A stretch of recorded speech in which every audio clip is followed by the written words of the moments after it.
Kun Raadiyoo Sagalee Ameerikaati.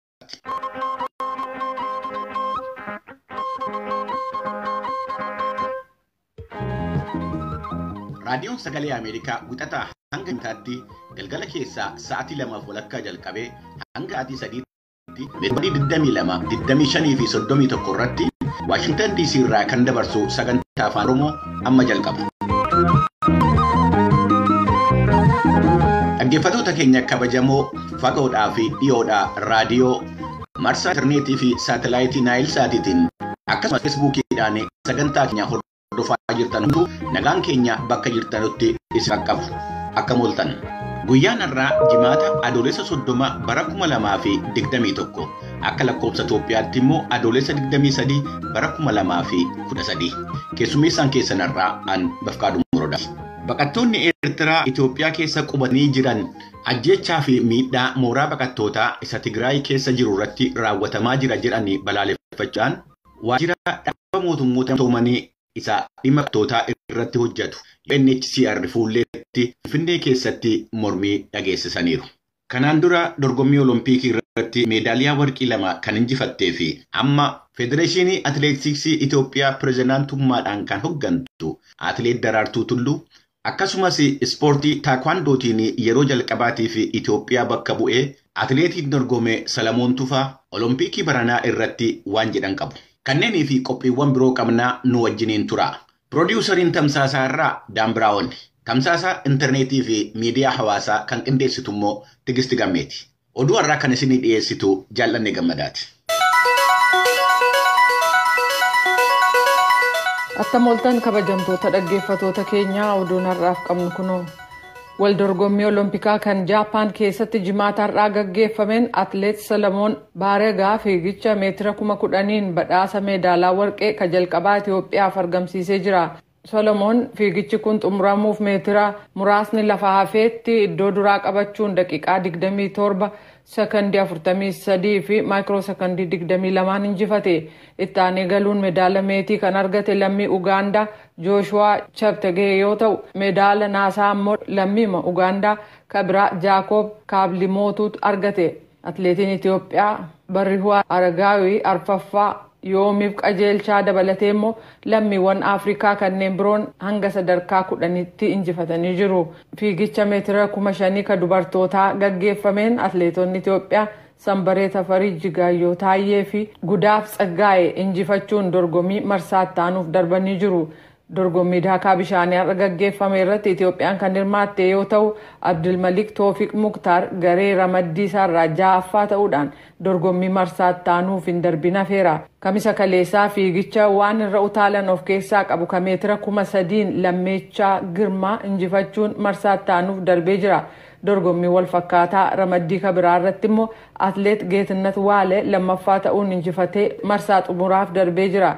Fiigicha meetira 800 Habtaam Alamuu ramaddii isheerraa lammaffaa ba'uun marsaatti aanuuf dabartee jirti.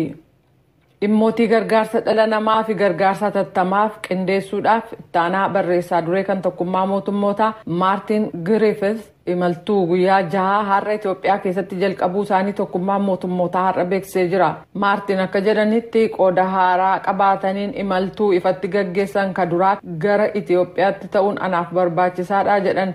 Sababiinsaas walitti bu'iinsa hidhannoo Tigraay fi Beneshaangul keessaa akkasumas walitti bu'iinsa gosotaa kan bulchiisa naannoo Afaar Somaalee ummattoota Itoophiyaa gama kibbaa keessaa gama biraan immoo caama bulchiisa naannoo Somaalee Oromiyaa fi Afaar keessaan kan ka'e gargaarsi dhala namaa barbaadamu dabaluu isaan jedhan. Rakkoo rifaasisaa kun balaa lolaa bishaanii, weerara hawaannisa gammoojjii, dhabamuu wabii nyaataa hamaa fi weerara dhukkuba COVID-19tti dabalata ta'uusaa dubbatan. Daawwannaa gaggeessan kanaan aangoota mootummaa ka sadarkaa olaanaa fi bakka bu'oota hawaasa gargaarsa dhala namaaf ajjoomtoota gargaarsaa waliin wal argu jedhamee eegama. Guutummaa Itoophiyaa keessatti deebii gargaarsa dhala namaa kennamu kan ilaaleen marii ijaaraa ta'e akka gaggeeffamu nan abdadhaa jedhaniiru. Siviilota walitti bu'iinsa gaggeeffameen miidhaman akkasumas rakkoo hojjetoota gargaarsa dhala namaarra ga'u arguuf jecha Tigraayitti imaluuf karoora akka qaban ibsanii jiru. Kana malees aangoota bulchiisa naannoo Amaaraa waliin magaalaa Baahirdaar keessatti wal arguuf karoora akka qabanis ibsamee jira. Sibiilota sababa walitti bu'iinsaan kan ka'ee manaaf qe'ee ofii irraa godaanan gargaaruuf hojjetaa akka jiran ta'u godina Walloo Kibbaa keessatti magaalaa Waldiyaaf kantiibaa akka ta'an obbo Mahammad Yaasiin VOA'f ibsanii jiru. Kantiibaan kun akka jedhanitti namoonni naannoo daangaa bulchiisa naannoo Amaaraa fi Tigraay irraa godaanuun Waldiyaa seenaa jiran. Sibiilonni hangi tokko magaalaa Waldiyaa keessaas dhiyeessaa akka jiran kunis olola sobaa miidiyaa hawaasaa irratti dhiyaatuun kan walitti bu'iinsi magaalaa Waldiyaa dhaqqabe jedhurraa ka'uun akka ta'e dubbataniiru. Kanaafis uummanni oduu sobaan akka hin gawwamne gaafatanii yeroo ammaa immoo magaalattiitti uummanni deebi'aa kan jiru ta'uu ibsaniiru jechuudhaan Masfin Arraagee gabaasee jira. Roobni baranaa kasilaa ta'uu qaburra darba waan ta'eef jecha Uummanni Itoophiyaa miliyoona 2 ta'u balaa lolaa bishaanii fi lafti citee galagaluun miidhamuu ka danda'u ta'uun ibsameera. Bulchiisa naannolee fi bulchiisi magaalaalee yaaddoo kana qaban humna qophii gochuuf qaban jabeessuun akka hojjetan taasifamaa jira jedhameera. Qophii kanaafis qarshiin biliyoona 4 akka barbaachisu Komishinni Hooggansa Hojii Balaa kan Federaalaa beeksisuusaa Addis Chakkol gabaaseera. Deemokiraasii dhugaaf Baaldaraas jedhamu bayii filannoo biyyoolessaa samarsaa 6ffaa kan hin fudhanne ta'uu beeksisee jira. Magaalaa Finfinnee keessatti kan dorgome Baaldaraas har'a ibsa baaseen filannoon sun amanamaa fi kan haqaa ta'uusaa kan hir'isu gochi hedduun gaggeeffamu qorannaan mirkaneesseen jira jedha. Komee isaa kana boordii filannootti dhiyeessu iyyuu deebii dhabuusaan Finfinnee keessa kan jiran naannoo filannoo 23 keessatti 21tti filannoon kun irra deebii akka gaggeeffamuuf mana murtiitti himannaa banuusaa Baaldaraas ibsee jira. Iyyata Baaldaraas dhiyeeffate kan ilaaleen itti gaafatamtoota hojii kan boordii filannoo argachuuf raadiyoon sagalee Ameerikaa yaaliin taasise kan hin milkoofne ta'uu baatus guyyaan ba'ii filannoo ifa ta'e san walitti qabduun boordii filannoo Adde Birtukaan Miidhagsaa haasawaa dhageessaniin boordichi filannoo amanamaa gaggeesseera jechuun dubbachuun isaanii ni yaadatamaa jechuun Kennedy Abaate Finfinnee irraa gabaaseera. Soomaaliyaan pireezidaantii fi miseensota paarlaamaa haaraa filuuf tarkaanfii ishee dandeessisu fudhattee jirti. Kunis miseensota mana mareessa ol aanu magaalaa gama kibbaa fi buufata doonii taate Kismaayo keessatti eega filachiiftee booda. Miseensota 72 kan qabu gumiin kutaa Jubaland barcuma isaan jalqabaa arfan miseensota 54 kan qabu mana mareessa ol aanuuf Kismaayo bakka yeroo tokko maadhee jabaa Al-Shabaab ture keessatti eegumsa jabaa jalatti gaggeessan. Barcuma mana mareessa ol aanu keessaa qabnu 8 keessaa 4 namoota fillee jirraa kunis fuula duraatti deemuuf tarkaanfii milkaa'ina guddaa qabudha jechuudhaan dura ta'an komishina filannoo kan kutaa Jubaland Siyaad Mursaal dubbatanii jiru. Oduun ammaaf qabnu kanuma.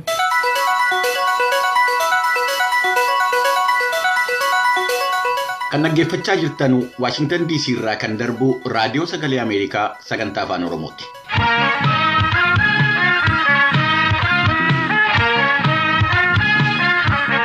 Baqattoonni Eertiraa Itoophiyaa keessa qubatanii jiran ajjechaa fi miidhaa mooraa baqattootaa isa Tigraay keessa jiru irratti raawwatamaa jira jedhanii balaaleffachuudhaan waajjira dhaaba mootummoota gamtoomanii isa dhimma baqattootaa irratti hojjetu UNHCR fuulleetti Finfinnee keessatti mormii dhageessisaniiru. Akka qindeessitoonni hiriira mormii kanaa jedhanitti mooraa baqattootaa keessatti namoonni 5 ajjeefamanii 19 immoo butamaniiru. Akka mooraan baqattootaa Tigraay keessaa ga'ee bakka biraatti jijjiiramuus gaafataniiru. Ejensiin dhimma bulchiinsa baqattootaa fi warra baqannaa irraa deebi'anii Itoophiyaa gama isaatiin nageenya baqattootaatii fi daawoo kennaa jirraa jedheera. Tsahaay Daamxoo gabaasa qabdi. Baqattoonni Eertiraa magaalaa Finfinnee keessatti argaman kaleessa waajjira dhaabbata mootummoota gamtoomanii fuulduratti haleellaan naannoo Tigraay keessatti baqattoota Eertiraa irratti taasifamu haa dhaabbatu jechuun hiriira nagaa gaggeessanii jiru. Obbo Tasfaa'um Kaasaa kaampii baqattoota Tigraay jiru Hitsaab jedhamu keessatti jiraachaa turu ibsuudhaan haleellaan kaampii isaanii irratti baatii 7 dura raawwatamuun kaampiin isaanii cufamuudhaan dhiyeessuun gara Finfinnee dhufuu isaanii ibsan. Ammallee haleellaan kaampii baqattootaa keessatti taasifamaa jira jechuun dubbatan. የሚያው እዛ ትግራይ ካምፕ ያሉ በማይ አይንና በአዳሃሪሽ ካዮን ሪራ ከና እኒ ጀልቀባ በቀጥቶትኒ ሃዳሩሺ ፊ ማይኒን ጅረን አጄፈማ ጅሩ ተጃጅለው አንሳ ፈያ አርገቻ ኛታ ፊ ደገርሰ ገራገራ አርገቻ እንጅረን ከናፍ ገረ ነገኛ መንሲሳን ጅሩቲ akka bakki isaaniif jijjiiramu kan jedhudha.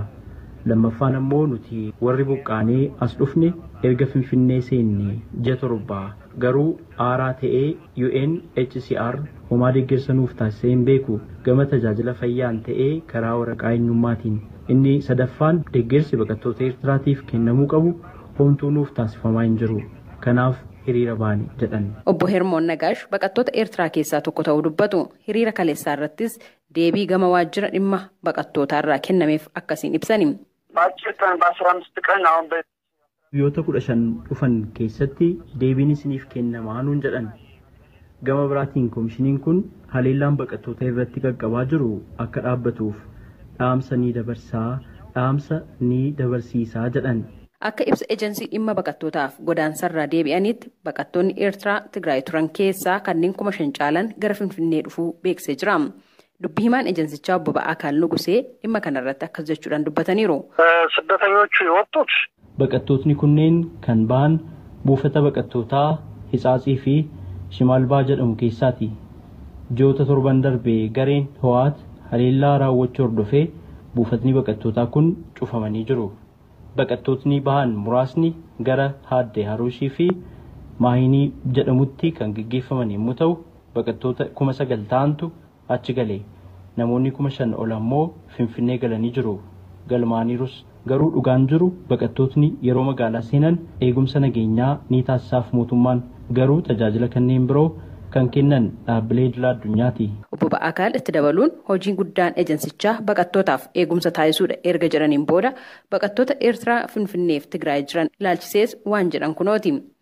የኢትዮጵያ መንግስት የስደተኞችና ከስደት ተመላሾች ጉዳይ ኤጀንሲ Ejensiin dhimma baqattootaaf warreen baqaa deebi'an kan Itoophiyaa rakkoon bakka qaqqabeetti ammas kaampii Haaddee Haruushii fi baqattoota irratti haleellaan gahaa waan jiruuf nageenyi isaanii bakka eegamutti jijjiiruuf qophii barbaachisu dursinee taasisnee jirra gama keenyaan. Fakkeenyaaf Daabaat irratti lafa hektaara 91 ta'u fudhannee dhaabbileen idil addunyaa garaagaraa dhufan doo baqattootaaf ta'uu akka ijaaran haala mijeessaa jirra. Baqattoota yeroof dhufan keessummeessinee dawoo yeroof keessa turan mijeessinee jirra. Mootummaa naannoo Amaaraaf bulchiinsota naannichaa waliin amma kan dhufan baqattoota 100 ta'aniif deeggarsa barbaachisu nyaata irraa eegallee gooneerraaf nuti akka mootummaatti dirqama keenya ba'annee jirra jennee amanna. Finfinnee kan jiran irratti akka rakkoon nageenyaa hin geenyeef bakka jiranitti kanneen gabaasa godhaniif eegumsi ni taasifamaaf. Gaaffiin baqattootaa kun deeggarsi barbaachisu nuuf hin taasifamnedha. Kun ammoo sirriidha. Nuti dhaabbilee idil addunyaa dhimmi kun ilaallatu gaafachaa turreerra. Dhimma kanarratti dhaabbata mootummoota gamtoomaniitti hooggantoota koomishinii dhimma baqattootaarraa deebii argachuudhaaf yaaliin taasisni har'aaf milkoofni. Qaamni mootummaa naannoo Tigraay jechuudhaan of waamu kan adda bilisa baasaa uummata Tigraayin durfamu ibsa baaseen baqattoota Eertiraa irratti haleellaan raawwatamuu fi buqqaafamuu isaanii gabaasaaleen ibsan bahaa jiraachuun isa yaaddessuu ibsee jira. Qorannoon dhaabbata mootummoota gamtoomanii idila addunyaatiin akka gaggeeffamus ni gaafanna jechuudhaan ibseera. Gabaasa raadiyoo sagalee Ameerikaatiif Tsahaay Daamxoo Finfinneerra. Kun raadiyoo sagalee Ameerikaati. Kanaan dura dorgommii Oloompiikii irratti meedaaliyaa warqii 2 kan injifattee fi amma Federeeshinii Atileetiksii Itoophiyaa pirezidaantummaadhaan kan hooggantu Atileet Daraartuu Tulluu akkasumas bifa ispoortii takwaandootiin yeroo duraatii fi Itoophiyaa bakka bu'ee atileetiin dorgome Salamoon Tufaa Tigisti Gammeetti waan himan qabu. Akkuma beekamu Tookiyoon atileet Abbabee Biqilaa maaraatooniidhaan bara 1964 irratti meedaaliyaa warqii argachuudhaan bakka seenaatti hojjetedha. Kanaaf jecha dorgommii ammaa hiikaa addaa nuuf qabaa jetti atileet Daraartuu Tulluu. Qophiin kun kanatti aanee dhiyaata.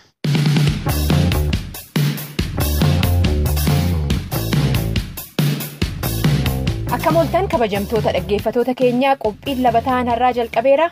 Qindeessee anansinii dhiyeessu immoo ani Tigisti Gammeeti gara dubbii ijoo.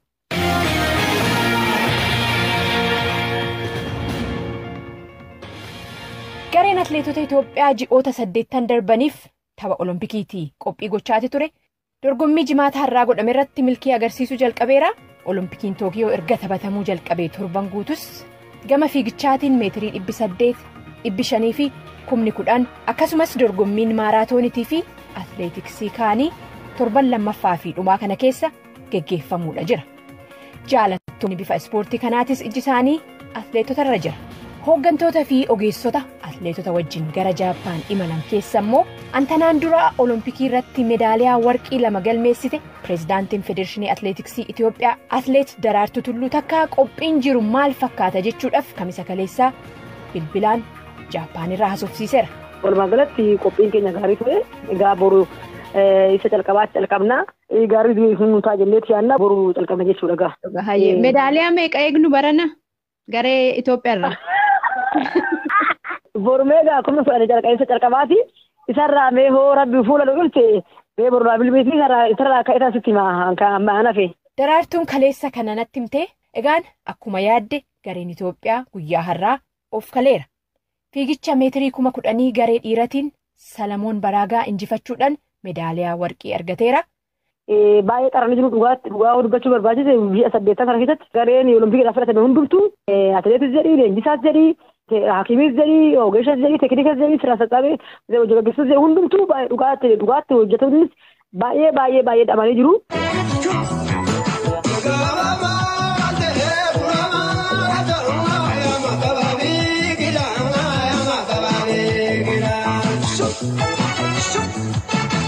Taphni olompikii baranaa Jaappaan Tookiyootti ta'uun isaa immoo garee kanaaf hiika addaa qabaa jetti atleet Daraartuu Tulluu. Akkuma beektu immoo Jaappaanitti immoo seenaa guddaa qabna. Seenaa sun immoo isa jaalatamaa isa guddaa atleetii kabajamaa Shaambal Biqilaa asitti bara 1964 akka asirratti warqii isa lammaffaa argatee beekama. Kana waan ta'eef nus immoo kabaja inni gaafsan qabu sana irraas immoo deebisuu qabna jennee walumaa galatti 800 irraa amma maaraatoonii amma dandamaa ta'een maqaa Itoophiyaa waan gaariidhaan kaasuu qabna jenneeti gaa kutannee kan irraa rabbi immoo rabbii fi kadhannaan uummata keenya nu biraa jiraatu jenneeti yaadna kanatu jira jechaadha. Weerara vaayirasii koronaatiin walqabatees qophii ji'oottan 8 darban atleetonni gochaa turan keessatti dhiibba nama tokko jiraachuu an ibsitu. Atleet Daraartuun calalliin dandeettiin atleetotaa ittiin gamaagamamu yeroo 3 waggaa gaggeeffame keessatti calalliisan keessa qorannoo godhameen atleetonni namni tokko vaayirasii koronaatiin qabamuun isaanii beekamus amma garuu hundumtuu fayyanii dirree olompikii kanarratti argamuun isaanii gammachuu guddaa ta'us ibsite. Kubbiin koronaa yookaan immoo dhiibbaan koronaa xiqqaadha jedhee kan laalamu miti akka laayyeetti kan laalamu miti. Bakka guddaa qabate akkuma kun immoo Itoophiyaa duwwaa ta'een addunyaa irratti kan ta'edha. Garuu gaddas kan warri galan kan isa warri galan immoo koronaa irraa laalamanii bilisa isaanii jiru. Kun immoo wanna guddaadha nuuf Itoophiyaaf wanna guddaadha keessattuu yeroo hunda wal dorgommii gaafa seenan kana isa wal dorgommii seenin mirmaraa isaa fudhatu. Amma wanni jiru haalli jiru gaariidha. Waaqa wajjin gaarii ta'a jennee yaadna garuu dhiibbaan koronaa baay'ee qophii irrattis waa akkas fiirsisananii boonas waan xinnaa jennee waan ilaallu miti jechaadha. Keessattuu karaa atileetitiin warri qabameen jiraa turaniyyuu haa ta'uyyuu malee isarraa immoo bilisa baanii gara ispoortiitti yookaan immoo gara wal dorgommiitti deebi'anii turanii. Amma garuu gara Jaappaanitti gaafa dhufnu kana ijoolleen keenya inni baay'een isaanii hunduu akkuma hunduu jechuu hin dandeenya. Guutumaan guututti bilisa jiru gaafa wal dorgommii as qophiidha jechaadha.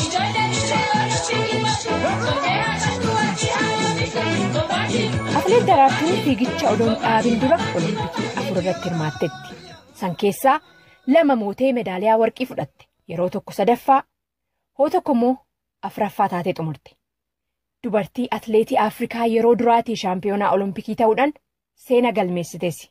Yeroo ammaa kana hooggantoota atleetota Itoophiyaa 35 qabatanii olompikii Tookiyoo irratti argaman keessaa takka ta'uu ishiitiin muuxannoo saniin atleetota qarqaaruu hoogganuun maal akka fakkaatuun ishii gaafadhe. Egaa garaagarumsaa isaa gaafa ofii kaattu dhuunfaa keetiin waa'ee dhuunfaa keetiin yaadda. Gaafa moo hooggantu hunda isaanii hoogganta, hunda isaanii bakka buuta. Alaafinni isaan hundaayyuu sirra jira. Kun egaa garaagarumti qabaa jechuudha. Gaafa ofii dorgomsan dhuunfaa keetiin egaa isa waan amma dandeechu itti onnu taata. Har'a garuu jara kana inni hooggantaa hoogganuu jechuun immoo warri 35 kun hunduu jira jiru jechuudha. Innaa kana hundatti immoo bakka bu'ummaan isaanii yookaan immoo responsibility isaanii sirra jira jechuudha kun baay'ee ulfaataadha. Garaagarummaan isaa baay'ee addaan jira jechuudha gabaabumatti. Beekumsa qabuun muuxannoo qabuun biyya qarqaruun immoo anaaf immoo carraa biraati. Carraa biraa immoo gara biraa kennee immoo amma hin danda'amne yeroon qabuun muuxannoo qabuun biyya koo qarqaruun koo anaaf gammachuu guddaadha carraa guddaadha. Maaliif olompikii jechuun waan akka boru waan akkaatu miti iftaa waan akkaatu miti waggaa afuritti al tokko kan argattudha. Namni irra hirmaate kun boru hirmaachuu danda'u baata. Namni immoo aqaamina irra jiru kun immoo boru jiraachuu baachuu danda'a. Kana waan ta'eef carraa argatan kanatti inni guddaan waa'ee dhiphistee waa'ee kee duwwaa laalu miti. Waa'ee kee duwwaa waa'ee maatii kee duwwaa laalu miti. Nuga waan as geenyeef waan uummanni nu qarqaareef waan uummanni nu bira dhaabbateef waan uummanni nu jalseef as geenye. Kana waan ta'eef waan har'a as ga'uun kee kun waa'ee uummataati waa'ee biyyaati waan ta'uuf waa'een biyyaa immoo si dura ta'uu qaba. Waan si durallee maatii kee hundarree maaluma kee hundaa dura ta'uu qaba. Kana waan ta'eef biyyi hoo jiraate immoo asis hin jiraata. Uummanni jiraate asillee hin jiraata. Nageenyi jiraate illee hin jiraata.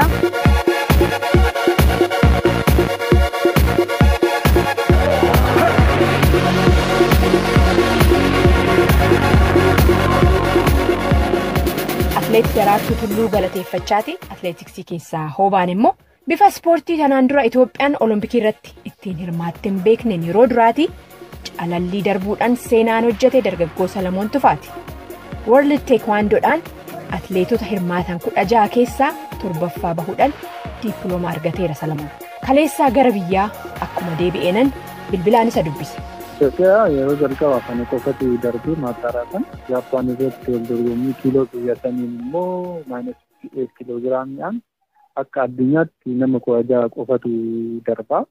Raankii sanarraa nama tokko haga 6 jiru addunyaa irratti daayireektii darbu Olimpikiin darbu ani immoo Afrikaa bakka bu'ee Afrikaa irratti maataraatan darbeetiin gara Olimpikii galee raankii Olimpikii kanaan hojjetame irratti 7ffaan jira nama 16 keessaa. Hayyeegaa baga gammaddee ispoortii kanaan hirmaachuumtu qoftu waan guddaadha. Mee muuxannoo kee waan argiteerraa Olimpikiin egaa dirree guddaadha. Dirree ispoortii guddicha atleetonni yaadanii hawwanii irratti hirmaatanii waan kanarraa baratte nutti. Ispoortii kanaan garuu wal dorgommii Afrikaa maataraa yeroo hin dandeenye waggaa baay'ee darbuu hin danda'amne ture. Amma immoo ani waggaa 8 booddeen darbee waggaa baay'eetti waa baay'ee barumsa hunda waa hunda bakka akka hojjaa kiyyaa ganama galgala torban keessatti guyyaa 6 nan hojjaa ganamaaf galgala isaa aga 6 nan hojjaa guyyaatti qofa. Innaa wanna baay'een itti abee Olompikii nan darba jedheen waggaa kana hunda itti fitee inni naa milkaa'ee amma bakkee kana abbachuu kiyyaa fi biyyatti illee alaabaa ishii bakkee sanarratti kaasuun atleetiksiitti achirratti walqixa ta'uun baay'een gammade. Achirratti hirmaachuu bicha odoo hin ta'in qabxii fiduu keenya immoo gammada biraa lammaffaa nu ta'ee jira. Dippiloomaa 7ffaan ba'ee dorgommii tokko achirratti moo'uu jechuun wanna guddaa tokko yoo moote qabxii ol ba'a. Ani tapha 3 go'ee achirratti dippiloomaa qabeen dhufee yeroo duraatti Itoophiyaaf dippiloomaa fidee baay'ee gammade. Hayyeekaa Salamoon yeroo biyyatti simatamtuu dippiloomaa kee qabattee suurawwan warraa fi deeggartoota kee wajjin kaate amma karaa feesbuukii ilaalatiin jira. Asii wajjin dippiloomaa qabatanii mul'atan haadhatee natti fakkaatanii ammam gammadan isaan? Haati baay'ee gammadde. Kanaan dura akka beekamutti obboleettiin lamaan biyya Olompikii irratti hirmaatanii deemtee simattu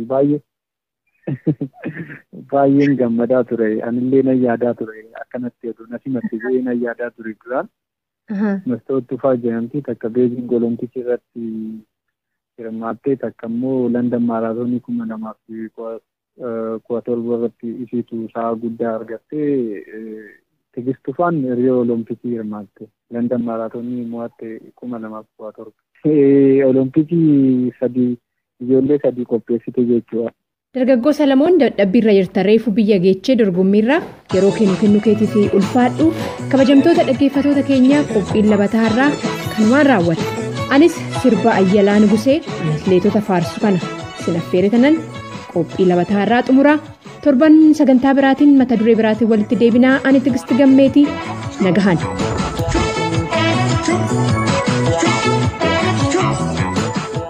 Kan dhaggeeffachaa jirtan Washington DC irraa kan darbu raadiyoo sagalee Ameerikaati.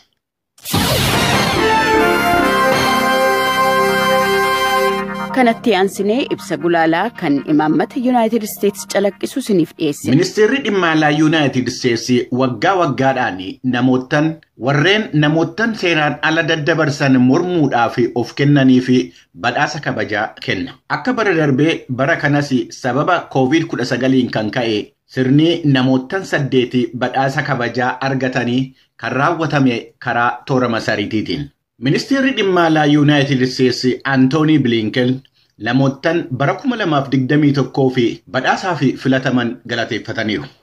They're advocates, public servants, leaders of NGOs.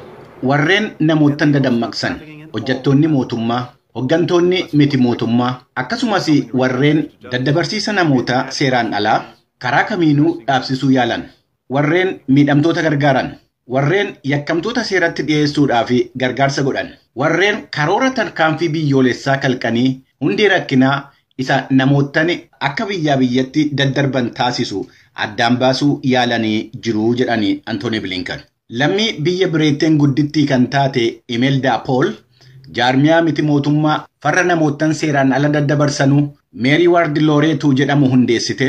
Warreen Albaaniyaadhaa fi Awurooppaa keessatti seeraan ala namootan daddabarsan mormuudhaa fi sochii European Renet Network jedhamu kan uumtedha. Joosiyaan Liinaa Beemee Kaasoo'ii Riippaabilikii Giddugala Afrikaa keessatti qaama farra namootan seeraan ala daddabarsanuu ijaaruudhaan biyya ishee keessatti yeroo jalqabaatii fi karoorri tarkaanfii daddabarsiina namootaa akka hojiirra oolu taasifteetti.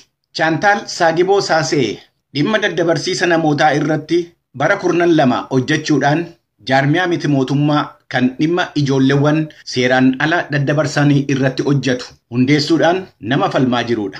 So'ichi Ubusuukii Jaapaan keessatti mirga hojjettoota lammii biyya alaa irratti nama hojjetudha. Bara hedduudhaa fi jaarmiyaa leenjii hojjettoota biyya alaa dugda duuba dhaabbachuudhaan miidhaa hojjettoota dirqisiifamanii hojjetan hambisiisuudhaaf boqonnaa malee hojjeteera. Shaakiyaanoovaa Kaasaanoovaa biyya Kaazakistaan irratti daariktera wiirtuu seeraa hirmaanaa dubartootaa Saanaa Saaziim jedhamuuti. Dhimma namootan seeraan ala daddabarsamanuu irratti hojjeta. Jaarmiichi waa'ee namootan dhimma kanaan miidhamanii irratti tajaajila dadammaqsaa kenna. Guutummaa walakkeessa Eeshiyaa keessatti baqattootaa fi warreen miidhaan irra qaqqabe gargaara. Giwularmiinaa Kaabaraaraa Figarowaa abbaa alangaa addaa dhimma namootan seeraan ala daddabarsamanii irratti kan hojjetan. Dandeettii waajjira abbaa alangaa mootummaa Meeksikoo nama guddisanii fi dhimma daddarbiisa namoomaa irratti qorannoon akka geggeeffamu nama taasisanidha. Muhammad Ali Obediilii gargaaraa hayya duree ministeera bulchiinsaa misoomaa hojii fi dhimma hawaasaa mootummaa Kaataar jalatti deeggaraa fooyya'insa hojiitii fi daddabarsiisa namootaati. Akkasumas imaammataa fi sagantaa namoota daddabarsuu irratti qophaa'an nama hojiirra oolchedha. Roosiyoo Moohiraaniyeetoo biyya Ispeen keessatti waggaa 12 fi hokkora saalaa fi dhimma dubartoota faayidaa saalaatii fi daddabarsamanuu irratti falmii nama godhanidha. Karaa baay'eedhaan lolli karaa namootan seeraan ala daddabarsanuu irratti geggeeffame sadarkaa naannooti. Al tokko hawaasa tokko irratti hundaa'uudhaan. Namootan jajjaboon warreen dabarsanii of kennanii lolicha hooggananii fi kabaja kenninaa jedhanii Anthony Blinken. Kan kanaa olitti dhageessan ibsa gulaalaa kan imaammata United States calaqqisu ture. Raadiyoon Sagalee Ameerikaa galgala keessaa sa'aatii 2 walakkaa jalqabee hanga sa'aatii 3tti meetirbaandii 22 yookaan kiilooheerzii 13,765 irratti meetirbaandii 25 yookaan kiilooheerzii 12,040 irratti akkasumas meetirbaandii 31 yookaan kiilooheerzii 12,485 irratti wixataa hanga jimaataatti qophii afaan Oromootiin dabartu asirratti raawwata. Wixata qophii keenya idileetiin amma walitti deebinutti fayyaa ta'a. Amma sagantaa afaan Amaaraatu itti fufa.